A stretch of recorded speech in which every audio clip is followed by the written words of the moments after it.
Студенты, школьники и лица постарше. За одним столом собрались молодые люди разных возрастов и интересов. Главная цель беседы – коррупция, а точнее ее профилактика. Одна из основ борьбы с коррупцией – формирование в обществе нетерпимости к ней. С этой целью и состоялась встреча. Сегодня мы решили провести встречу именно с молодежью, как самой активной частью жителей нашей республики. Это новое поколение, которое должно прийти на смену тем нашим чиновникам. И для того, чтобы они понимали всю пагубность таких явлений, как коррупция, и в самом начале своего становления пути, чтобы они близко не подходили к этим явлениям.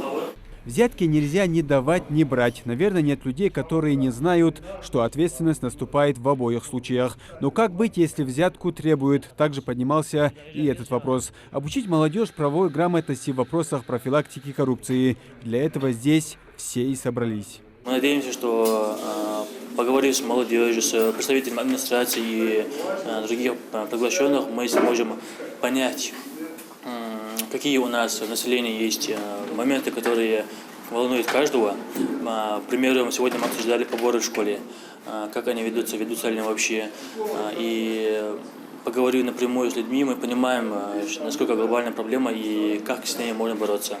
Такие встречи проводятся в республике регулярно. В мае этого года в Горной Ингушетии прошел форум против коррупции. В нем приняли участие около 50 молодых ребят, субъектов СКФО. А эта встреча – ее продолжение в мини-формате. Несомненно, сегодняшняя встреча является одной из самых актуальных задач по решению антикоррупционной политики в нашей республике, не только в нашей республике, но и по всему миру. Поэтому я думаю, что такие встречи, такие форумы важны для нашей молодежи, чтобы они знали, как бороться с этим, что в случае, когда кого-то просят заплатить, можно было предпринять.